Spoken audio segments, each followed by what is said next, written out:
Nós estamos nessa noite trazendo a você uma mensagem que ela tem o título Rumo à Vitória. E eu quero convidar você a viajar comigo nessa caminhada em que estamos indo rumo à vitória que Deus nos assegura. A mensagem de hoje ela é inspirada num devocional que ao longo das últimas semanas eu estive fazendo e chamou muito a atenção do meu coração. É um devocional com o título A Derrota de Golias, de Louis Giglio.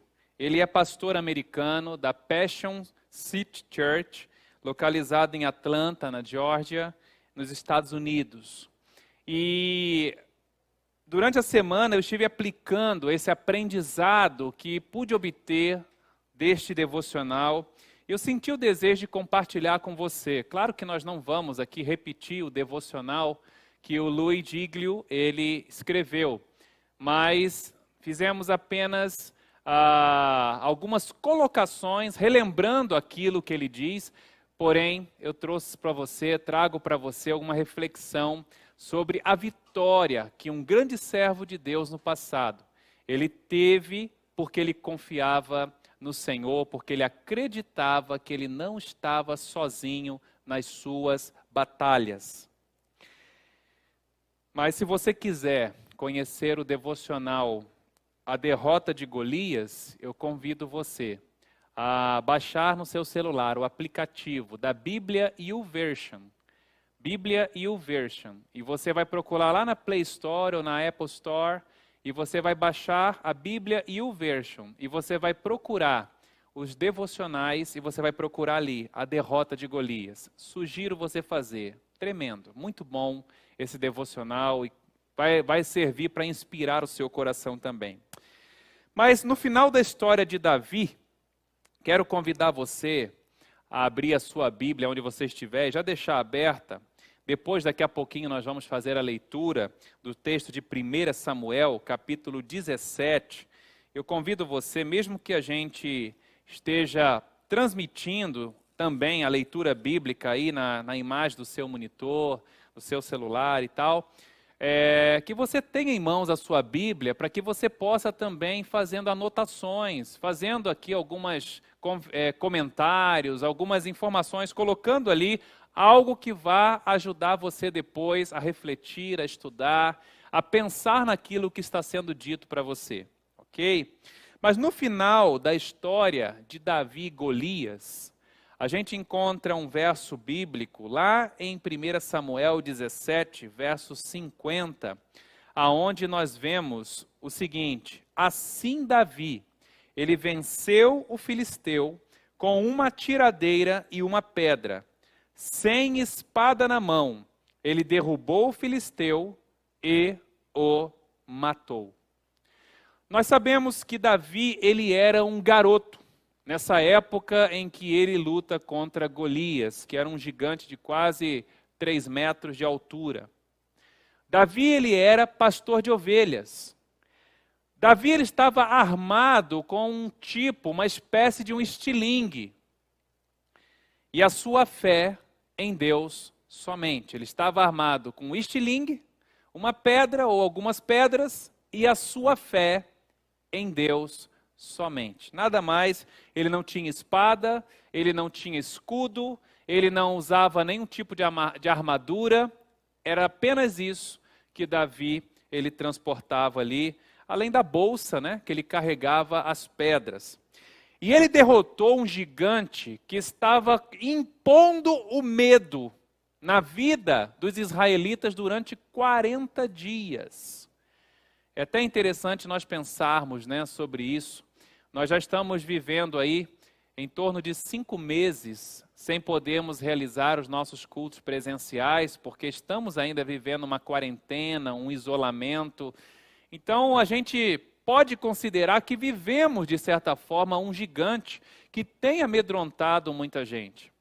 Mas será que nós precisamos viver também no ambiente, na esfera do medo? Foram 40 dias de angústia, para a nação ali de Israel, porque o exército filisteu, ele havia se posicionado, tendo como seu principal guerreiro Golias. Como eu já disse, um homem muito grande, muito forte, e que impunha realmente uma ameaça e impunha muito medo no coração das pessoas daquele povo de Israel. Para o exército de Israel se tratava de uma batalha que estava aparentemente além do que eles poderiam enfrentar. Essa batalha épica, ela também pode ser considerada para nós um exemplo ou um símbolo da luta entre bem e entre o mal. E Satanás, ele sempre procura fazer-nos acreditar que será impossível vencer o poder das trevas. Será impossível vencer as lutas que nós temos. Será impossível. Ele nos amedronta com informações mentirosas, ele nos amedronta com informações manipuladas, ele nos amedronta com a hiperenfatização, sabe, de problemas. É assim que o diabo age, para tentar roubar do seu coração o ânimo e a fé que você possui. Em 2006, o canal de TV National Geographic, ele produziu uma série para comprovar, ou visando comprovar, entre aspas, que Davi, o rei Davi e Salomão, conhecidos reis de Israel, eles nunca existiram.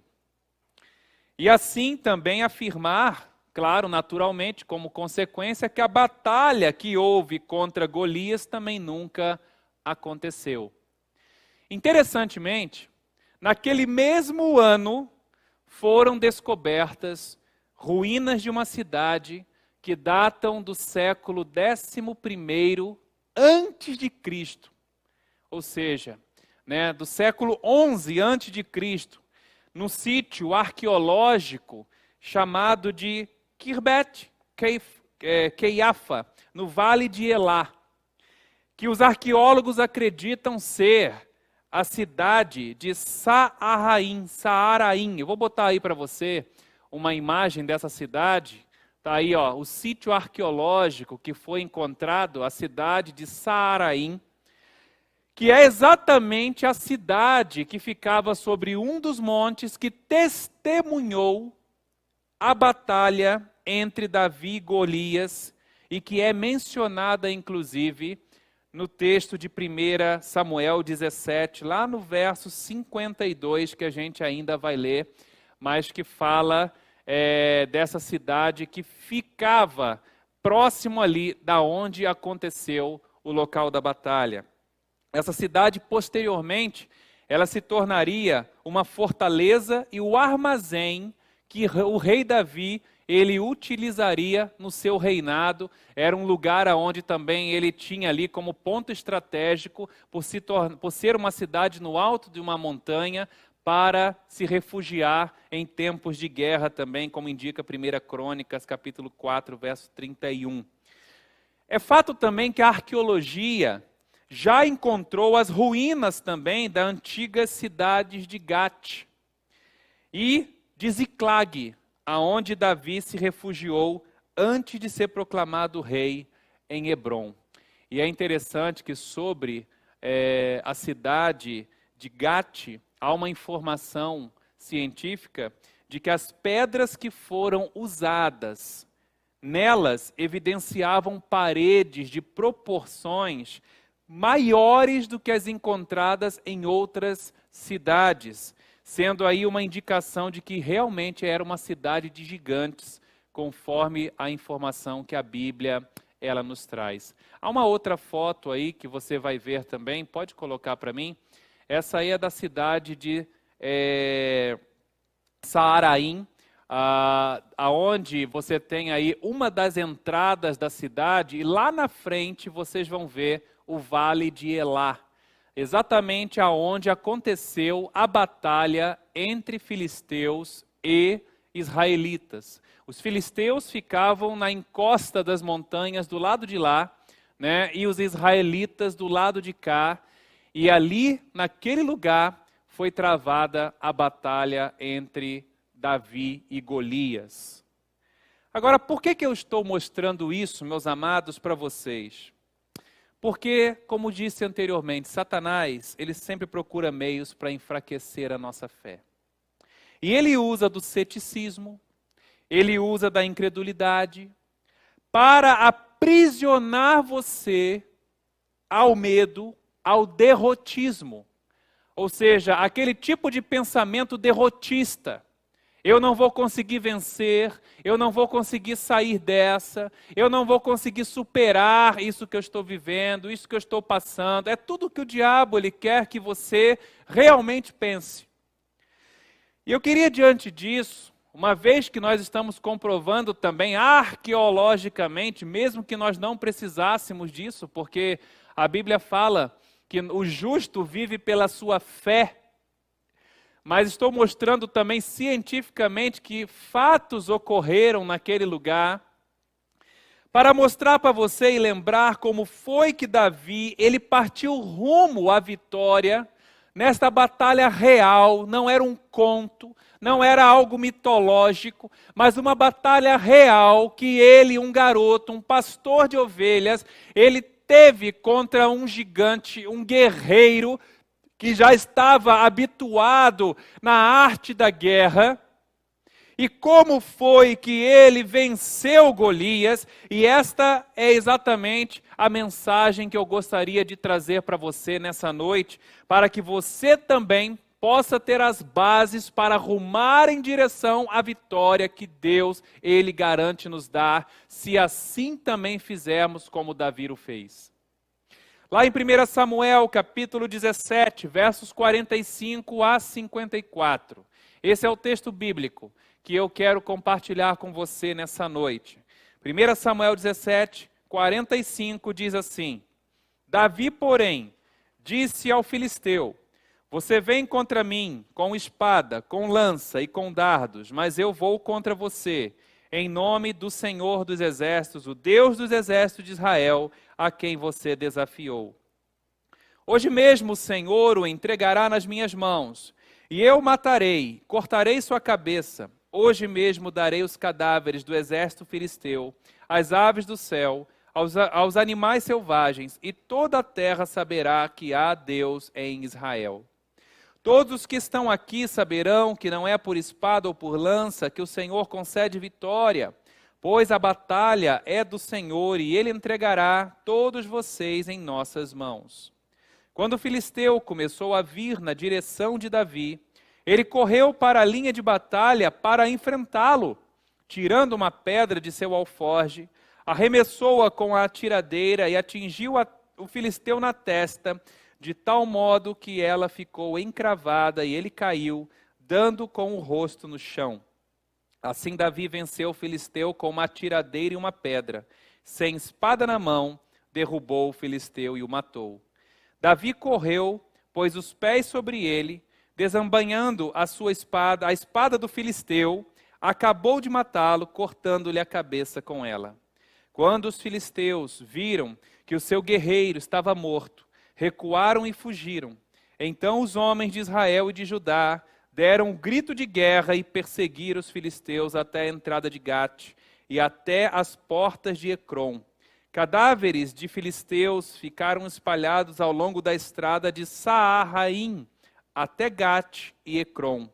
Quando os israelitas voltaram da perseguição aos filisteus, levaram tudo o que havia no acampamento deles. Davi pegou a cabeça do filisteu, levou-a para Jerusalém e guardou as armas do filisteu em sua própria tenda.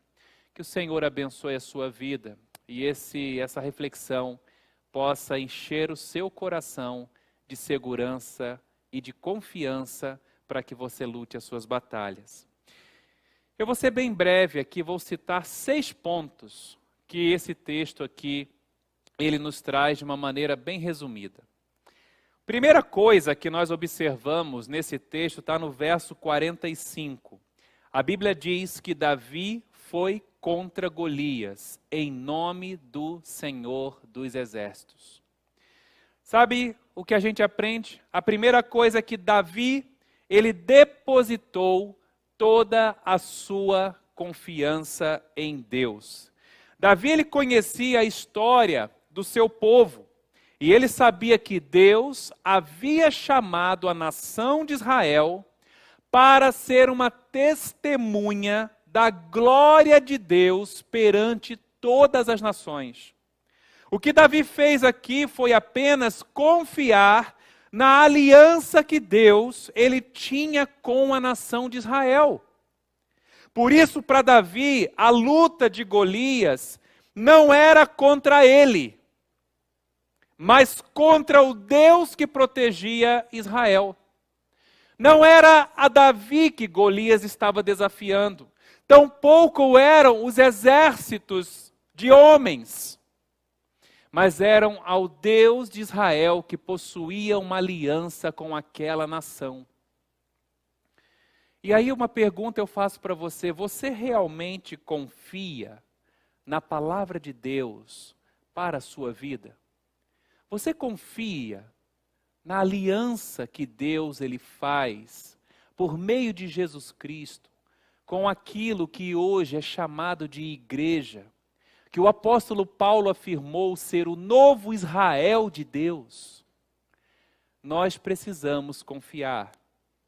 Uma segunda coisa que nós vemos nessa história é que no verso 46, Davi, ele não tem medo de desafiar o gigante. Davi disse para o gigante que seu Deus era maior do que ele e do que os seus inimigos, do que todos os filisteus. Davi, ele não se deixou abalar pelas ameaças, nem pela aparência do mal. Ele disse na cara do inimigo que ele seria morto e todo o seu exército seria destruído. Sabe, você tem engrandecido a Deus ou você tem se acovardado diante dos problemas que estão surgindo? A gente precisa aprender a confiar em Deus, mesmo quando nós temos que lidar com inimigos que parecem ser muito maiores, problemas muito maiores do que a gente aparentemente não conseguirá suportar. Sabe, a palavra de Deus lá em 1 Coríntios 10, 13, nós vemos o Senhor dizendo através do apóstolo Paulo: não vos sobreveio tentação que não seja humana. Deus, ele é fiel e ele não permitirá que você seja tentado além do que você pode suportar. Pelo contrário, juntamente com a tentação, ele lhe dará o livramento. Sabe, meu amado, nós temos a plena convicção de que nós só vamos partir deste mundo quando realmente chegar a hora. Quando for propósito de Deus que isso de fato aconteça. Mas a nossa vida aqui nesse mundo tem que ser uma vida de confiança em todo o tempo. Uma coisa que a gente vê também no verso 47, e a terceira coisa, é que Davi, ele não confiou em recursos humanos. O verso 47, ele vai dizer assim: todos os que estão aqui saberão que não é por espada ou por lança que o Senhor concede vitória, porque a batalha é do Senhor. Sabe o que significa isso? Não são as armas que os homens fazem, não são a força, a destreza que você possui que vai te fazer um vencedor. O profeta Jeremias, em Jeremias 17, verso 5, vai dizer assim: assim diz o Senhor, maldito é o homem que confia nos homens, que faz da humanidade mortal a sua força, mas cujo coração se afasta do Senhor. Vou repetir para que você acompanhe. Maldito é o homem que confia nos homens, que faz da humanidade mortal a sua força, mas cujo coração se afasta do Senhor. Sabe o que Jeremias está dizendo aqui? quando a gente coloca Deus abaixo, né, da nossa autossuficiência, né? Quando a gente ignora Deus, quando a gente passa a confiar demais no que nós podemos fazer, no que nós somos, na nossa sabedoria, nós estamos nos amaldiçoando. A Bíblia não está querendo dizer que você não possa confiar no outro. Não é isso que a Bíblia está dizendo. Tem muita gente que interpreta errado esse texto, que acredita que ela está dizendo, maldito é o homem que confia no homem. Aí a justificativa é você não confiar em ninguém. Não é isso que a Bíblia está dizendo. Está falando, maldito é o homem que confia na humanidade, que confia, no caso, na sua humanidade, no seu ser, em si mesmo, na sua própria força, no seu próprio braço. A gente tem que ter confiança assim naquilo que faz, mas a nossa confiança em nós mesmos tem que ser num estado de dependência de Deus. Sabe, é seguindo a direção de Deus. A confiança que temos em nós mesmos tem que ser um resultado da nossa confiança em Deus. A Bíblia é muito clara que nós não devemos colocar nossa esperança exclusivamente na sabedoria ou nos recursos humanos. Essa presente situação que nós estamos vivendo deixa muito claro isso. O homem está, de certa maneira, procurando, e está tendo muita dificuldade de entender e de encontrar a solução. Não é o homem que vai dar a solução. É Deus quem vai nos dar uma solução. Até quando você vai ignorar que Deus é Senhor? Eu penso que esta pandemia que nós estamos vivendo nada mais é do que uma declaração expressa para a humanidade, aonde Deus deixa muito claro, eu sou o Senhor. Enquanto o homem não entender isso, outras coisas virão, e ainda de proporções ainda maiores, porque o coração do homem precisa ser quebrantado. Uma outra coisa, uma quarta coisa que nós observamos aqui nessa história entre Davi e Golias, é que Davi, ele atacou o gigante de frente. Sabe, a fé é demonstrada de forma ativa, nunca passiva. Deus não pode dar vitória a quem fica esperando soluções caírem do céu.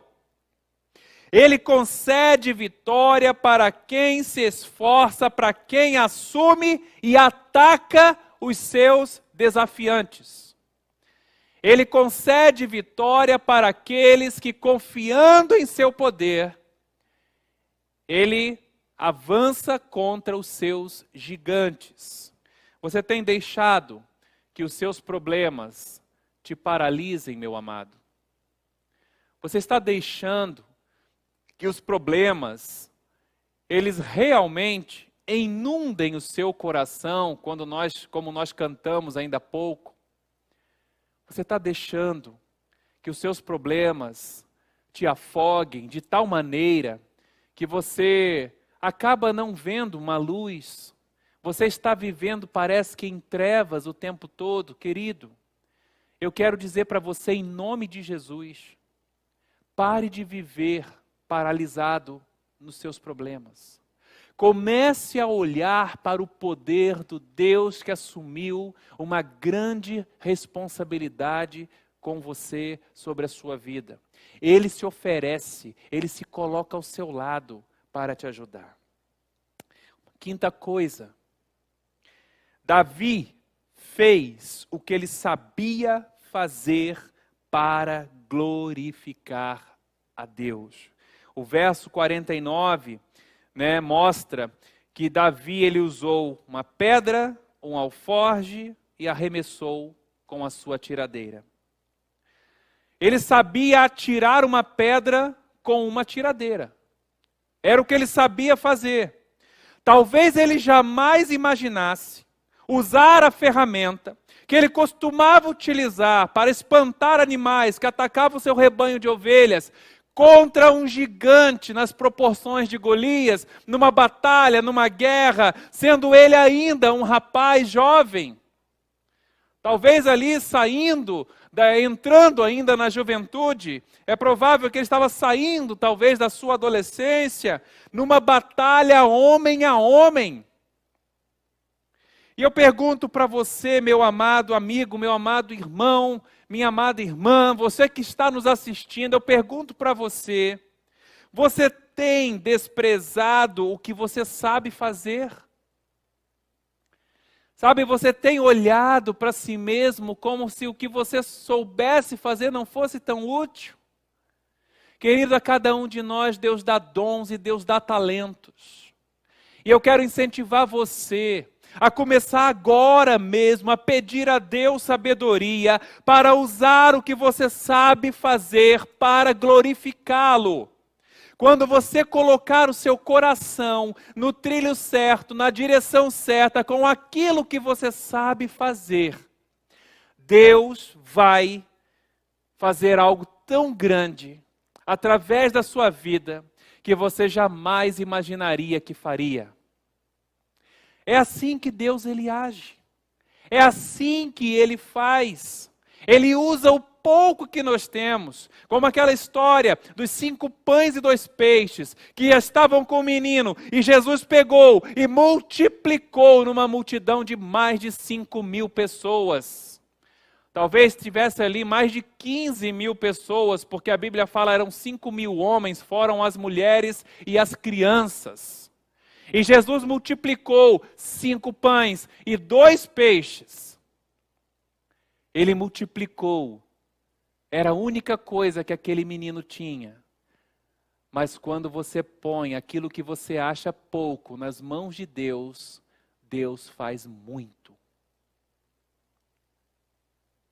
E uma última coisa que nós vemos nesse texto, verso 54, é a base também para a nossa aqui reflexão. A Bíblia diz que Davi, ele guardou as armas do filisteu em sua própria tenda. Davi, ele era um colecionador de vitórias. Ele colecionava suas vitórias. Davi sabia que Golias não seria seu último grande desafio.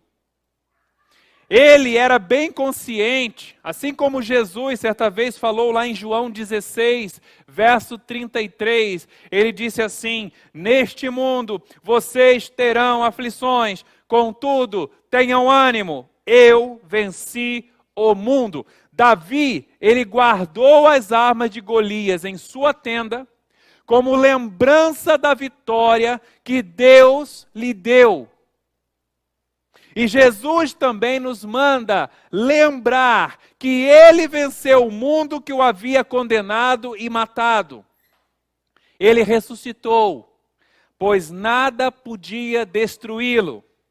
E ele disse aos seus discípulos: eu estou com vocês todos os dias até o fim dos tempos. Está lá em Mateus, capítulo 28, verso 20.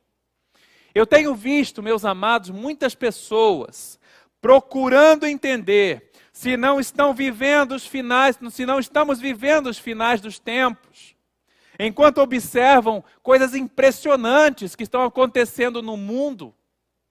Desde o início de 2019, nós temos visto catástrofes, nós temos visto deslizamentos terríveis, nós temos visto quebra das barreiras, nós temos visto guerras, nós temos visto furacões, terremotos, nós estamos vendo aí essa grande pandemia, fome aumentando, situações econômicas aumentando a situação das preocupações dos países. Ontem mesmo nós vimos em Beirute uma explosão terrível que deixou todo mundo assustado, sabe? Aí nós olhamos para essas coisas e nós começamos a nos perguntar: será que nós estamos vivendo os fins dos tempos? Mas eu quero sugerir a você que não fique apreensivo apenas focado nessa questão. O que eu quero sugerir a você que, pelo contrário, procure viver cada dia a promessa que Jesus faz em Mateus 28:20. Eu estarei sempre com vocês até o fim dos tempos. Não importa se estamos vivendo os fins dos tempos, importa saber se estamos com Jesus para enfrentarmos o fim dos tempos. Era essa a confiança que Davi ele demonstrava no Salmo 23. No verso 1 do Salmo 23, Davi ele dizia: o Senhor é o meu pastor, nada me faltará. Diante das lutas que ele enfrentava, ele dizia sobre o Senhor, o verso 5 do Salmo 23, ele dizia: preparas um banquete para mim, à vista dos meus inimigos. E a Bíblia diz que Jesus, que é o nosso Salvador, o nosso Senhor, Ele é o pastor que promete proteger, liderar, guiar até a consumação dos séculos, até o fim dos tempos. Não na ausência de inimigos. Há inimigos. E vão continuar havendo inimigos. Vão continuar havendo gigantes. Mas a segurança que precisamos ter é que com Jesus nós estamos rumando em vitória. À medida que as pressões, as trevas, as lutas contra gigantes vão se fechando ao nosso redor, a Bíblia diz que o nosso pastor prepara um banquete, ali mesmo, no meio da batalha, diante dos nossos inimigos. E Ele oferece tudo o que nós precisamos para nós podermos prosperar rumo ao caminho da liberdade, rumo ao caminho da vitória que Deus está nos dando.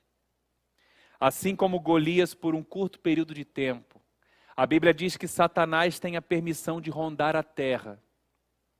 E ele procura aberturas por onde ele consiga infiltrar na nossa mente, para destruir a nossa confiança em Deus, para dizer que você está sozinho na luta e que não tem chance de vencer seus gigantes. E é exatamente em momentos como esse que você precisa fazer como Davi, concordar com Davi, que apesar de testemunhar também muitas diversidades, muitos problemas em sua vida, ele afirmou com confiança, no mesmo Salmo 23, verso 4, ele disse: mesmo quando eu andar por um vale de trevas e de morte, não temerei perigo algum, pois tu estás comigo.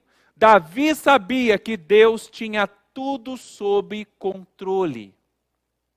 Ele reconhecia durante os tempos obscuros que Deus estava ao seu lado, caminhando pelo vale com ele. Você pode também ter esta mesma certeza.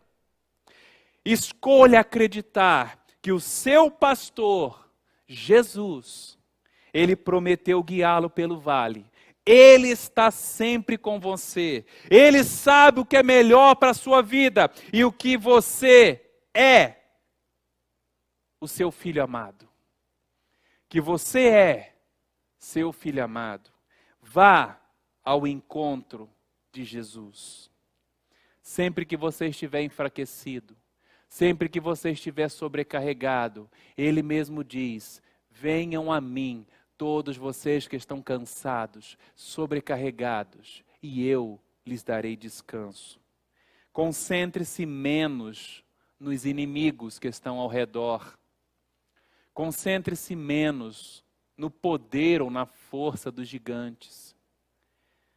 Mas olhe para aquele que é muito maior, muito mais poderoso, muito mais forte do que todas as ameaças que estão ao nosso redor. Caminhe rumo à vitória que Ele reservou para você e veja como todos os gigantes da sua vida vão sendo derrotados um a um. Essa é a palavra que eu queria deixar para você, meu amado, nessa noite. Essa é a palavra que eu queria deixar no seu coração nessa noite. Antes de eu fazer uma oração com você, nós vamos cantar uma música que fala desse Deus que Ele é poderoso. E enquanto cantamos, eu queria que você no seu íntimo também pudesse declarar essa sua fé. Declarar a fé no Senhor que cuida de você. E deixar que Ele encha o seu coração. Deixe que a paz de Deus encha a sua vida. E nós vamos orar, logo depois da música. Eu quero orar por você. E nós temos depois um outro vídeo ainda, para encerrarmos essa noite, sob a bênção de Deus. Mas eu quero que você continue com a gente, não vá embora não. Estamos encerrando o nosso momento de adoração, sim. Mas esse momento de reflexão, deixa o Senhor falar o seu coração. Enquanto cantamos, aproveite para orar, para realmente dizer: Senhor, eu declaro que todos os gigantes que estão diante de mim, eles estão perdendo suas forças, porque o Senhor é o Deus que luta as minhas batalhas. Eu sei que o Senhor está comigo, Senhor, eu não estou sozinho. Jesus, toma nas minhas mãos, guia-me, leva-me, conduz-me, protege-me, vai adiante de mim, Senhor. É isso que nós vamos fazer agora. Enquanto cantamos, ore a Deus também.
Deus conosco, nos conduz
Você confia que Deus tem todo o poder?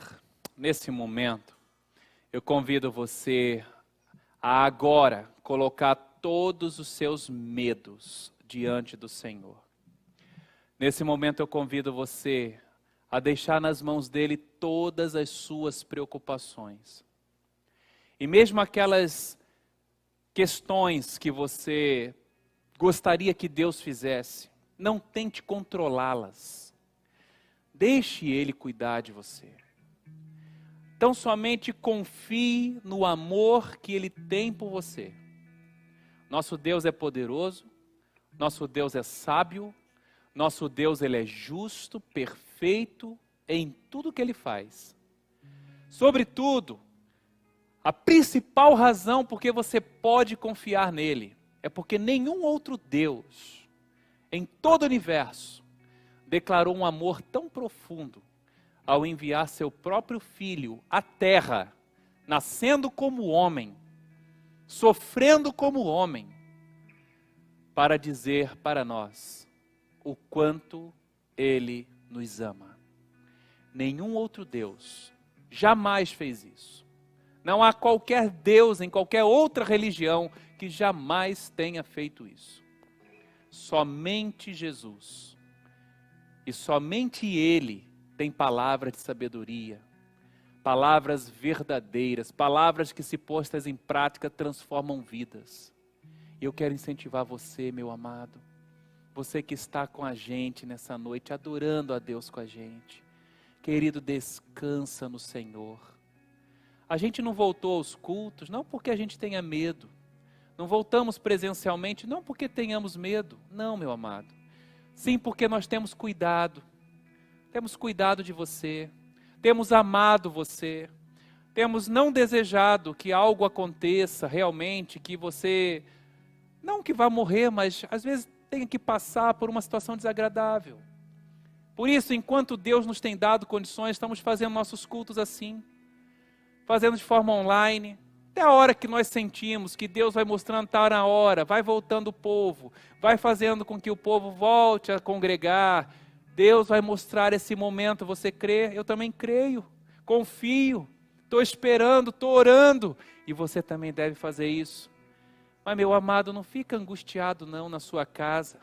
Tenha paz no seu coração, tenha alegria, mostra a alegria de Jesus aí. Deixa Ele cuidar de você. Feche os seus olhos agora. Deus bondoso, Pai de amor, Deus de infinita graça e misericórdia, sobre cada uma dessas vidas que está conosco, meu Deus, adorando junto nessa noite. E aqueles que ainda vão participar desse culto, assistindo a este culto amanhã, depois. Que a Tua palavra viva, poderosa, maravilhosa, palavra que enche nosso coração, possa ser, meu Deus, o alimento necessário nesse tempo, em que apesar de estarmos, ó Deus, um pouquinho distantes, não estamos, ó Deus, desconectados. Porque o Senhor providenciou para nós meio de comunicação. Nós lembramos também que esse não é o único momento de isolamento que nós vivemos. O Teu povo, o povo de Israel já viveu. Naquele dia, naquela noite, meu Deus, em que uma praga veio, Senhor, sobre o Egito, cada um celebrou a sua ceia, meu Deus, sozinhos na sua casa, se protegendo do anjo mau que estava passando pela terra. Meu Deus, nós sabemos que há tempos em que o Senhor nos chama, meu Deus, a refletir sobre nossas vidas. Há tempos em que o Senhor também nos chama a pensar na nossa teologia, se nós realmente cremos no que a Tua palavra nos diz. E é nela, meu Deus, que agora nós estamos fazendo exercício da fé, colocando o nosso coração. Senhor, abençoa as pessoas que estão com a gente, Pai. Abençoa cada vida, meu Deus, em suas casas. Fortalece, dá ânimo, dá alegria, dá paz.